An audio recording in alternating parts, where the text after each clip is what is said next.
Alright everyone, we start off today with some foreign news actually. Down in Brazil, you've got some corruption, you've got some political incest going on down there. Have you heard of Cristiano Zanin? That was Lula's personal lawyer, defending him against corruption claims years ago. Of course, he was eventually barred from running for the presidency down there. The Supreme Court down in Brazil overturned this. He ran against Bolsonaro, and he managed to win in a totally free and fair election. And then Bolsonaro headed to Florida, actually. I don't know if he went back to Brazil yet. Now Bolsonaro has been barred from running. We've seen this oscillation a number of times in Brazilian politics, as you see.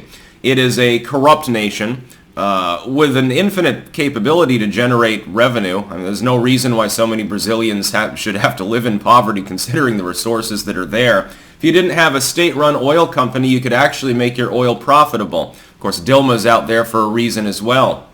Every subsequent person that leaves the country seems to be imprisoned or has to flee the country because of political persecution. Now, the personal lawyer of Lula is now on their Supreme Court. It's a lucrative position for one of your friends that worked directly for you at one point.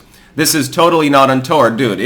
Can you imagine if Trump, or for that matter, fucking even Biden, I don't even think, if Obama wouldn't be able to get away with this. In the United States, if a president decided that a lawyer that had worked directly for them, defending them in a criminal proceeding of political nature sometime before, said, hey, I think this person would be good for the Supreme Court. Even elements of their own party would balk at that. At the very least, for just the strategic optics of it, they would say, Mr. President, I don't know this is the best idea. Please withdraw this particular bid. You know that would happen. Again, even Biden, with the wagon circling that he gets from the legacy media, probably couldn't pull that off. My personal lawyer is now going to be on the Supreme Court. Mr. President, I don't think so, would say Joe Manchin and Kyrsten Sinema and a handful of other Dems in the Senate. I don't think that we'll vote to confirm because that's just a step too far and our constituents won't like it. In Brazil, well, as long as you're the one that controls the ballot boxes, namely if you're Lula or one of his people, I guess you don't care. And I would point out that Lula's socialism, his socialistic regime, was encouraged by the Biden administration, was supported by Unipartyists in other countries, because once again, much like with Orange Man bad, everyone who ever said anything positive about Orange Man therefore also bad too. Bolsonaro was relatively chummy with Donald Trump. And that's the reason why the Uniparty, especially on the liberal side, the Democrat neoliberals, less the Republican neocons, although they're ideologically 90% the same animal, it's a slightly divergent subspecies. They're still capable of mating with one another and frequently do over lines of coke and bottles of wine from Elizabeth Warren's Martha's Vineyard. Anyway, that's why they supported him. So now you have the return of Lula-era corruption to Brazil. It means bad things for the economy. He'll probably go Dilma mode. In the end, we'll see if he ends up getting ousted too.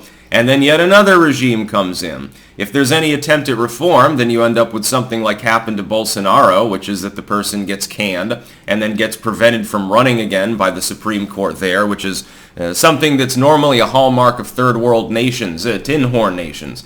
We've seen this in Ukraine, by the way, as well.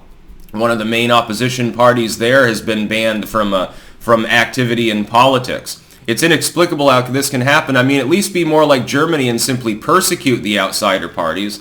They do that to their national right-wing party as well. Well, right-wing is a relative term within most of Europe, you will find. Economically, not so much. Well, we'll keep the welfare. We just want fewer people from foreign shores to have to give the welfare to, basically, is the name of the game. We see this with Front National as well.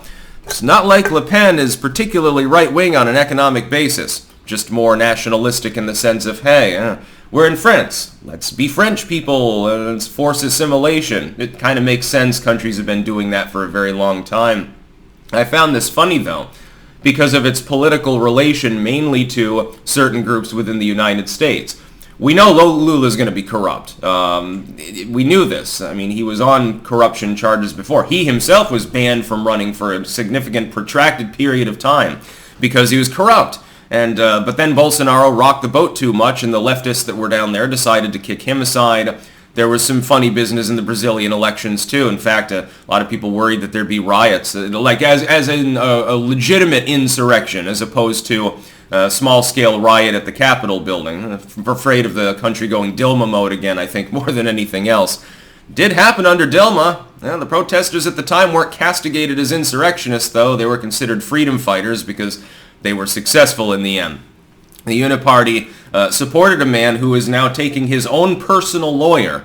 And it was, I think it was about a month ago that he put him forth to potentially be on the Supreme Court there. Well, now he is. It's great to have friends in high places. So the chief executive of Brazil now has a direct ally, someone literally beholden to him as a pawn on the Supreme Court. Again, I mean, is he going to stack the Supreme Court with more people that are inside his own group? Because then he basically has limitless capabilities. He becomes a soft dictator. The legislature won't be able to stand against him because any action they try to take against executive overreach gets blocked by the judiciary. So you had, in essence, you've converted the country into a kind of Venezuela.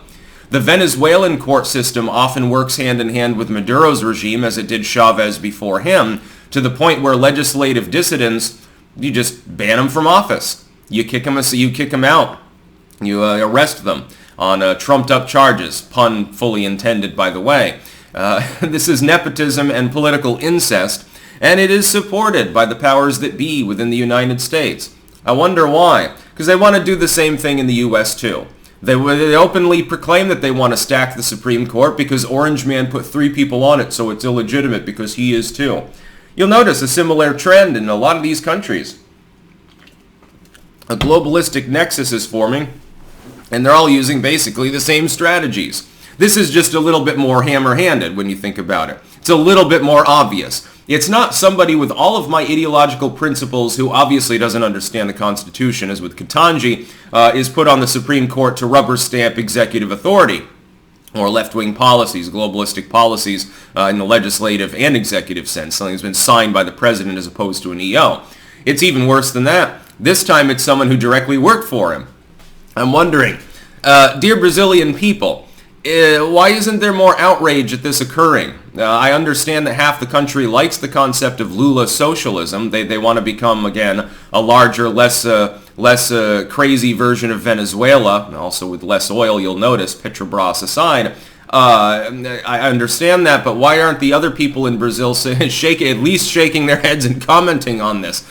I see relatively little about this in the news.